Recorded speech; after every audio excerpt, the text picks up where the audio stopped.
உடல்நலக்குறைவு காரணமாக மியாட் மருத்துவமனையில் அனுமதிக்கப்பட்டிருந்த காங்கிரஸ் மூத்த தலைவர் இபிகேஎஸ் இளங்கோவன் காலமானார். இதுகுறித்த கூடுதல் விவரங்களை வழங்குவதற்காக செய்தியாளர் மணிகண்டன் இணைப்பில் இருக்கிறார். வணக்கம் மணிகண்டன், விவரங்கள். வணக்கம். காங்கிரஸ் கமிட்டியுடைய மூத்த தலைவர், அது மட்டுமல்லாமல் சட்டமன்ற உறுப்பினராக ஈரோடு கிழக்கு சட்டமன்ற தொகுதி உறுப்பினராக தற்போது இருந்து வரக்கூடிய இவிகேஎஸ் இளங்கோவன் கிட்டத்தட்ட ஒரு மாத காலமாக மியாட் மருத்துவமனையில செயற்கை சுவாசமுடன், அதாவது வென்டிலேட்டர் வசதியுடன் சிகிச்சை பெற்று வந்தது குறிப்பிடத்தக்கது. இந்த நிலையில கடந்த 1-2 வாரங்களாகவே அவரது உடல்நிலையில பல்வேறு மாறுபாடுகள் இருந்ததாக தெரிகிறது. அதிலும் குறிப்பாக நேற்று இரவிலிருந்து வைட்டல் ஆர்கன்ஸ் எனப்படக்கூடிய மூளை மற்றும் இருதயம், இரத்த நாளங்கள்ல இதுவரை இல்லாத அளவிற்கான பின்னடைவும் இயல்பு நிலையை விட்டு சற்று அதனுடைய செயல்பாடும் அதிக அளவுல குறைந்ததாக மருத்துவமனை வட்டாரங்கள் தெரிவிக்கிறது.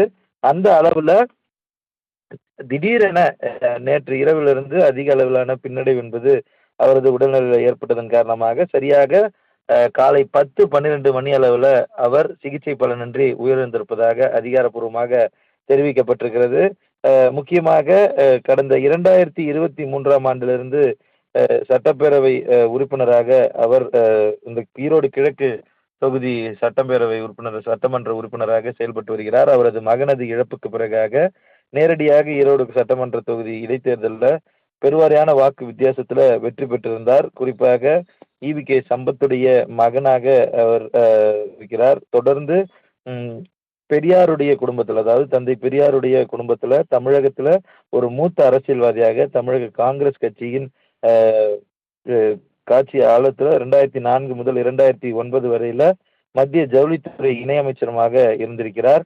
அது மட்டுமல்லாமல் இப்போதைக்கு தமிழக காங்கிரஸ் கட்சியுடைய மூத்த தலைவர்களாக குமரி அனந்தன், ப. சிதம்பரம் அவர்களோடு சேர்ந்து இவிகேஎஸ் இளங்கோவனும் ஒரு மூத்த தலைவராகவே இருந்து வருகிறார்.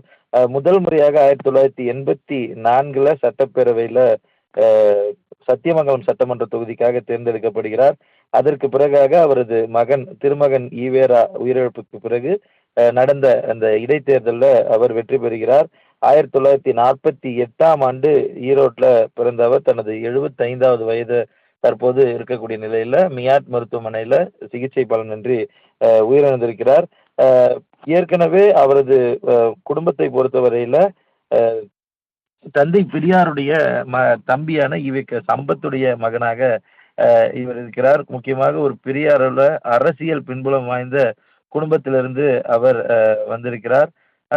முக்கியமாக நாடாளுமன்ற உறுப்பினராகவும் இவர் பணியாற்றி இருக்கிறார். அண்மையில இவர்களுக்கு 2 மகன்கள் உள்ள நிலையில 2வது மகன் திருமகன் ஈவேரா திடீரென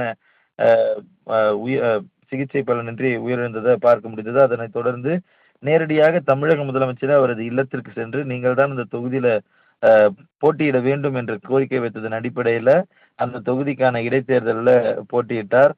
முக்கியமாக இவர் தன் அரசியல் வாழ்க்கையில காங்கிரஸ் கட்சியில அவரது தந்தை சொல்லின் செல்வர் என்று தமிழக அரசியல் களத்தில் அழைக்கப்படக்கூடிய இவிகே செம்பத் அவர்களுக்கு மரணத்திற்கு பிறகு அவரது தந்தையின் நண்பரும் அன்றைய தமிழ் திரையுலகுடைய முன்னணி நட்சத்திரமான சிவாஜி கணேசனுடன் ஒன்றாக சேர்ந்து பயணித்திருக்கிறார். 1984ஆம் ஆண்டு தமிழக முதல்வர் எம்ஜிஆர் மேல் சிகிச்சைக்காக அமெரிக்காவில் இருந்தபோது இந்தியாவில் அன்றைய காங்கிரஸ் கட்சியுடைய தலைவியும் பிரதமருமான இந்திரா காந்தி பஞ்சாப் தனிநாடு கொள்கைக்கு எதிராக செயல்பட்டதால் காலிஸ்தான் அமைப்பினரால் சுட்டு படுகொலை செய்யப்பட்டு மரணமடைந்தார். இதனால் தமிழகத்தில் அதிமுக காங்கிரஸ் கூட்டணிக்கு பலமான அனுதாப ஆதரவலை வீசியதால் இக்கூட்டணி 1984 நாடாளுமன்ற சட்டமன்ற தேர்தலில் பலமான வெற்றியை பெற்றிருந்தது. இந்திய தேர்தல் வரலாற்றிலே அதுவரை இல்லாத அளவுக்கான காங்கிரஸ் கட்சி அறுதி பெரும்பான்மையோடு வெற்றி பெற்று ராஜீவ்காந்தி முதல் முறையாக பதவியேற்றிருந்தார். தமிழகத்துல அதிமுக காங்கிரஸ் பலமான வெற்றி பெற்றதோடு அதிமுகவின் தனி பெரும்பான்மையோடு வெற்றியும் பெற்றது. அத்தேர்தலில் சத்தியமங்கலம் தொகுதியில இவிகேஎஸ் இளங்கோவன் தேர்தல் அரசியலில் முதல் முறையாக காங்கிரஸ் கட்சியின் சார்பில் தலைவர் சிவாஜி கணேசன் ஆதரவு பிரிவினராக வெற்றி பெற்று தமிழக சட்டமன்றத்திற்கு முதல் முறையாக சென்றிருந்தார். அதன் பிறகு எம்ஜிஆர் மரணத்திற்கு பிறகு அவரது மனைவி வி.என். ஜானகி நடத்திய நம்பிக்கை வாக்கெடுப்புல காங்கிரஸ் கட்சியின் தலைவரும் பிரதமருமான ராஜீவ்காந்தி ஆதரவளிக்க மறுத்ததால காங்கிரஸ் கட்சியிலிருந்து விலகிய போது பல்வேறு ஆதரவாளர்களுடன் அவரும் வெளியேறியிருந்தார். அதன் பின்னராக 89 சட்டமன்ற தேர்தலில் ஜானகியின் அதிமுக அணிக்கு ஆதரவாக சிவாஜி கணேசன் தமிழக முன்னேற்ற முன்னணி என்ற கட்சியை ஆரம்பித்த போது அக்கட்சியின் சார்பில் ஈரோடு பவானி சட்டமன்ற தொகுதியில போட்டியிட்டு தோல்வியும் அடைந்திருந்தார். அதற்கு பிறகாக தமிழக முன்னேற்ற முன்னணி கட்சியை அன்றைய பிரதமர் விபி சிங்கின் ஜனதாதளம் கட்சியோடு சிவாஜி கணேசன் இணைந்ததால தனது ஆதரவாளர்களோடு சேர்ந்த போதும் கூட இளங்கோவன் அதிலிருந்து பிரிந்து தனது தாய் கட்சியான காங்கிரஸ்ல மீண்டும் செயல்பட தொடங்கினார். அன்று காங்கிரஸ் கட்சியில மீண்டும் செயல்பட தொடங்கிய அவர் வாழப்பாடி ராமமூர்த்தியின் பிரிவினராக தலைமையில ஏற்று செயல்பட்டார்.